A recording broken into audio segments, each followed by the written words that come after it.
Saya orang Jawa dan saya suka pewayangan. Apakah wayang dilarang? Bagaimana taubat profesi dalang? Ya. Tentu saja saya sudah pernah bilang teman-teman sekalian, tanpa mengurangi penghormatan terhadap tradisi dan budaya semua suku. Di Indonesia suku Bugis, suku Makassar, suku Jawa, semua ini kita tidak akan berbicara dalam ceramah seperti ini bukan menjatuhkan sama sekali. Tapi kita sudah harus tahu dan sadar kalau kita Muslim, dan Muslim ini dipandu oleh agama. Makanya saya bilang caranya adalah harusnya Islam dijadikan tradisi dan budaya. Jangan kita balik, jangan budaya diislamkan, susah. Mengislamkan budaya ini repot karena budaya banyak sekali, gitu kan. Standar yang mana yang harus dipegangi? Berarti nanti akan ada ciri khasnya sendiri. Di Indonesia ada Islamnya sendiri, di Amerika ada sendiri Islamnya. Jadi ini jadi masalah. Padahal sebenarnya Allah tidak menginginkan itu. Allah sebagai pencinta menginginkan kita punya standarisasi. Jadi Allah alam yang saya tahu lebih baik yang seperti ini. Kalau memang itu peninggalan nenek moyang kita, mungkin kita bisa kenang dulu. Oh ini tradisinya orang dulu seperti ini. Tapi kan bukan berarti harus itu dilakukan sementara dalam Islam dilarang. Kita sudah Muslim, harusnya kita tinggalkan. Kalau masalah taubat, ya taubat nasuha kepada Allah sementara dengan 3 syarat yang sudah kita tahu. Meninggalkan dosa itu seketika, menyesal dan janji sama Allah tidak mengulanginya. Dan kalau dia punya, maka lebih baik dimusnahkan ya. Dan berarti kata ini lebih baik dihilangkan ya. Saya merasa mungkin memang perlu kita pertemukan juga hal-hal seperti ini dengan ilmu pengetahuan lah sekarang. Artinya bukan kita mau menghapus 100% masalah kebiasaan dan tradisi, tapi kalau tidak cocok dengan agama, wajar kalau kita tinggalkan. Atau mungkin ada teknologi canggih yang lebih baik. Seperti orang sekarang sudah biasa tampil di panggung, bercerita, gitu kan. Maka dengan wayang-wayang ini sebenarnya sudah bisa tergantikan dengan manusia yang sudah jelas-jelas nyata gitu. Ya, saya yakin juga kalau generasi sekarang ini lebih cenderung untuk meninggalkan itu kan, sudah merasa sudah zaman dulu gitu. Nah, ini mungkin bisa kita tangkap secara rasional untuk meninggalkannya dengan cara gitu juga. Jadi memahami pola. Kata cerita teng Indonesia itu ngoten niku, ana wali kata Sunan Ampel, ya ana wali kata Sunan Kalijogo. Semanjane wong bulet-bulet. Sampai akhirnya kudu gawe wayang, gawe gong. Nah, kan masyhur itu Kalijogo saking kene dakwah teng daerah Pajang, daerah mriki lah, mulai Pajang daerah mriki. Wis ragen opo dugi mriki. Sampai gawe wayang tengul wayang wong. Sunan Giri gak trimo iku haram gawe patung. Wong nak gawe patung sok ben dikon ngekeki nyawa. Sunan Kalijogo ora pati tau ngaji mantan preman dadi wali. Ngaji faslun ya gak pati tau ngaji. Walhasil akhirnya di tengah-tengah Mbak Sunan Kudus yang luwih alim luwih senior ya ngene ae. Wayang itu dipeokno wae terus dadi wayang kulit. Perkarane nak wayang tengul iku patung. Tapi nak trepes kulit itu ora kena dikeki nyawa wis banyak kabeh. Wong kula nate sowan teng kiai niku kiai alim dikeki hadiah mebel lemari saka Jepara. Niku gambare iku manuk bangun. Wapi, bos wapi tenan ukirane manuk, tapi gulune iku protok. Perkara ini pas teko langsung diketok kowe kiai. Pas gulune tok ya sithik nek diketok. Lah takok ya kok diketok ya. Mergo ben ra urip. Nak ra diketok kan nak ra diketok kan asumsine kan kono ngekeki nyawa. Lah nek diketok ini kan gak iso. Lah nek kok sithik wis mati. Mergo nek dibuak kabeh ukirane elek. Paham nggih? Nek dibuak kabeh yo dene yo kepengin di lemari larang dadi mau digraji kangge graji besi cilik. Butuhe wis apa? Lah kok sithik mbak wong sithik wis mati. Wah, curang ya. Ya kok wayang kulit itu banyak. Banyak itu urip ta mati. Mati. Nak dengul lah ijek. Wayang wong itu lah ijek. Fisik. Jadi mulai dhisik ku ya fikih ya setiap kali. Dadi ya mulane kula niku pinter ngakali fikih dhisik ya sono. Wali songo ya saged ngrekayasa sapa? Ngrekayasa apa? Fikih. Ini pancen ngoten iku wong. Dadi wong kudu iso ngaji. Mulane kula suwun sampeyan kudu ya pinter ngaji. Hukum niku macam-macam. Sementing barang maksiat tetap maksiat ila yaumil kiamat. Cuma ana wong proses nobatno umat Kanjeng Nabi dengan berbagai metode. Kowe kok aja kecangkeman. Masyhur itu ada sahabat yang masih punya adat nyolong. Pamit Nabi, ya Rasulullah sama wa Islam, tapi jenengan aja ngelarang kula nyolong. Dari Nabi sementing salat sing sregep. Bareng Nabi wong iku miri, ada sahabat yang protes, ya Rasulullah kenapa engkau enggak tegas melarang dia nyolong. Dari Nabi dawe sayanha humakul.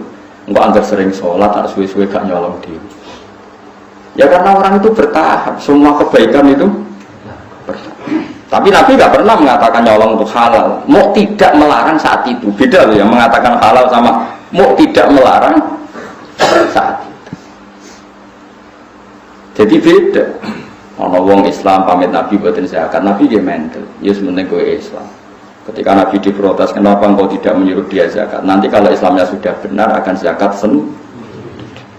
Jadi yang haram tetap haram ila yaumil kiamah. Cuma orang mendesak kowe kecangkeman murah-murni. Paham ya? Lagi kadang sekarang tuh terlalu ekstrim, semua redaksi itu terlalu ekstrim. Makanya masyhur itu Rasulullah itu figur yang luar biasa. Ketika ada orang Arabi sholat, dia omong-omongan. Dia omongan dekat kancane.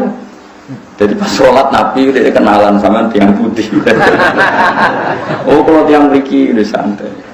Omong-omongan. Oh Pak sahabat centak bar sholat, sholat omongan rasa. Tapi Nabi itu pinter. Setelah sahabat ramai itu ada, ini ya Rasulullah sholat omong-omongan. Si Arabi tadi digandeng ke Nabi. Nabi oleh ngetika lucu, santai. Ya Arabi, inna hadhi sholat munajatun. Ya sholat itu pancen ngomong-ngomongan, tapi ngomong itu pengiran aja. Ya ngomongnya apa? Pengiran aja. Because sholat itu munajah ma Allah. Ya ngomong-ngomongan tapi dia pengiran. Nak omongan untuk manusia, orang usah. La yasuhufiyya kalamun adamiyun. Berhubung sholat itu ngomongin untuk pengiran, orang pantas, orang layak digomongan bebani. Ini jauh Arabi tadi. Fawwahma wajadtu mu'alliman ahsana min Rasulillah sallallahu alaihi wasallam. Fawwahma ghadibani wala naharoni walan taharoni. Demi Allah, beliau tidak menyentak saya, tidak memaki-maki saya. Beliau hanya menghentikan inna hadhi sholat munajatun la yasuhufiyya kalamun adami. Jadi Nabi ya enak banget kan. Iya cuma yang sholat itu ngomong-ngomongan, tapi ngomongin deh. Pengiran. Yo, jadi rasa ngomong apa? Rasa. Berarti ini sholat tempat Nabi ya. Mbok mati kok sudah keren, padahal Nabi ini ngoten. Ora-ora. Ini mesti evolusi. Jadi Nabi dia bijak, kena umatnya wis rapati apa? Ya mereka kurang ilmu, rata-rata orang bijak itu kurang apa? Kerengnya didhisikno. Jadi kita ini itu terus belajar ya, terus meskipun hal-hal yang mungkin kita duga dulu itu kontroversi, tapi sekarang itu kelihatan penting.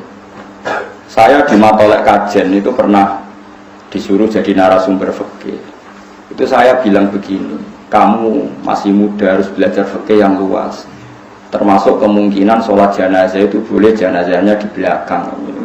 Meskipun itu aneh dan tidak perlu kamu lakukan karena kamu dianggap aneh. Tapi itu zaman Imam Nawawi yang ngarang Majmu' sudah dibicarakan. Jenazah di depan itu syarat sah atau adat. Mulai dulu lama bilang hanya adat. Hakada wajadna dzalika salafan wa khulafan. Panjen kita nak nyolati jenazah, normalnya jenazah di depan. Tapi itu hanya adat. Nggak bisa kamu katakan syartus sihah syarat sah. Fa innal janazata laisat bimanzilatil imam. Karena jenazah itu tidak imam, kenapa harus di depan? Ayo kok nak mentah kan. Saiki jenazah kok ngarep alasane opo? Ora imam kok didakok. Ngarep. Berhubung ra imam kok buri ora apa-apa, ora imam kok kudu kok. Ngarep. Ya tapi ora usah mbok lakoni. Ora usah. Tapi ini tetap penting. Sekarang kelihatan penting dalam konteks Arab Saudi. Itu ada di Kitab Mahali, saya mencari nanti di Kitab Mahali. Kitab Mahali itu di atas Kitab Fathul Wahab. Biasanya kalau dalam pondok itu kan kastanya kan Fathul Qorib, Fathul Mu'in, Fathul Wahab terus Mahali. Saya termasuk pengajar Kitab Mahali. Jadi bantah aku ya iso ukur ilmumu. Misalnya kalian takrib, aku seneng Mahali. Ini urusan sombong, ngapain bantah ukur dewe mau ke takrib, Fathul Mu'in, Fathul Wahab, Mahali. Kena bantah ya ukur maksudnya.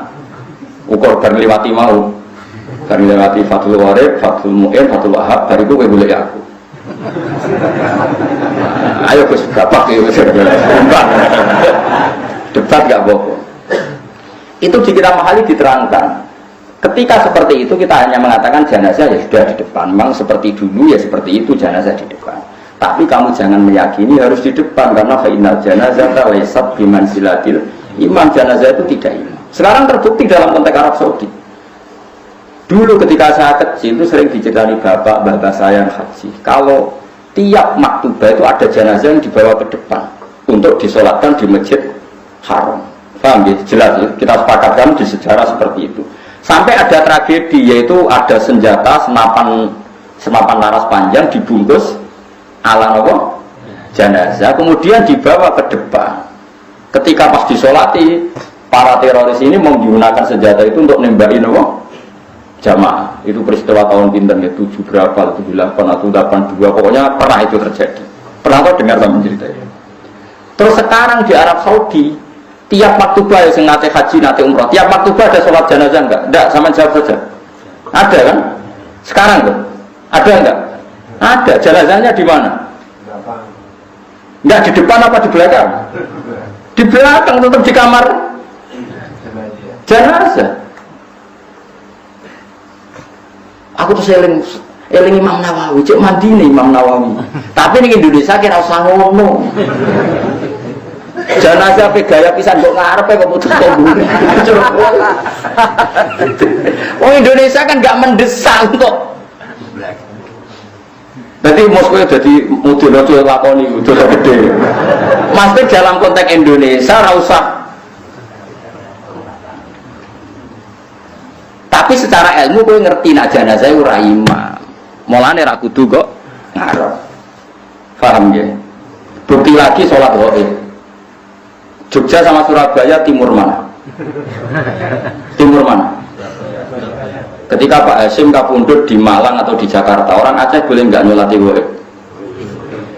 Kan jenazahnya di belakang. Jadi ini pentingnya ilmu. Pokoknya ilmu kamu percaya saja kalau jenazah itu tidak imam. Cuma kalau adatnya di kampung kita depan ya di depan. Ya sudah gitu aja, tidak usah. Terus gue saking gobloknya, ini syarat sah. Kalau nggak begini nggak sah. Jahil anta berarti. Bodoh. Paham ya? Ini biasa aja. Paham ya? Pemenang terima kepala kok. Nanti dari Mustafa Gegeru. Nah, sirah itu tempat di sana. Utara salah. Biasanya di Mosoro itu pasti gitu ya ada lor ada Mustafa cek gak terima kata saya nak ketemu lagi siram tengah gitu apa separuh lanang itu lanang gitu oh gitu loh nggak sampai lanang lor nak teng daerah pulau lor kafe. Mereka alhamdulillah wonten lor wonten gitu. Nah orang ya orang masalah, karena orang imam habis. Ya tapi sing fanatik nggih kuwat. Ngono wis kiai ini bolak-balik nak tengene daerah kula nggih enak lah masih banyak orang alim. Nah wonten. Kuwi nate nyolati jenazah sirahe ku ning lor. Keluargane kebetulan rada aneh, setuju sirahe ku ning kidul. Jenazah lanang. Ambek mudin tengge kula ora trimo. Kene mulai dhisik kiai kene iku luar terus kok aneh-aneh ning gitu. Jare kuwadane. Mboten kiai kula kedadak gitu. Lah kula calon imame kula jaga guri. Padahal sing imami mengke kula. Aku terus omongnya. Mpun tek yang kula kan kidul wong kula kaul jenazah kok guri wae roh meneh trimo lor mbek kidul lha. Lalu sendiri jenis Gus Bak, pun sami napa. Mana ada ilmu sholat luar bek kidul, semua macam aja kok guru aku roh kaule. Paham, menang deh. Saya mana kena bantah aku ngenteni wong ke takrif, mungkin Fathul Wahab terus hadis. Dari itu boleh ikut loh. Mohon Gus imbang, mari berdebat, no. Tapi yang ngaji mahali khatam bolak balik, becek latihan loh kamu.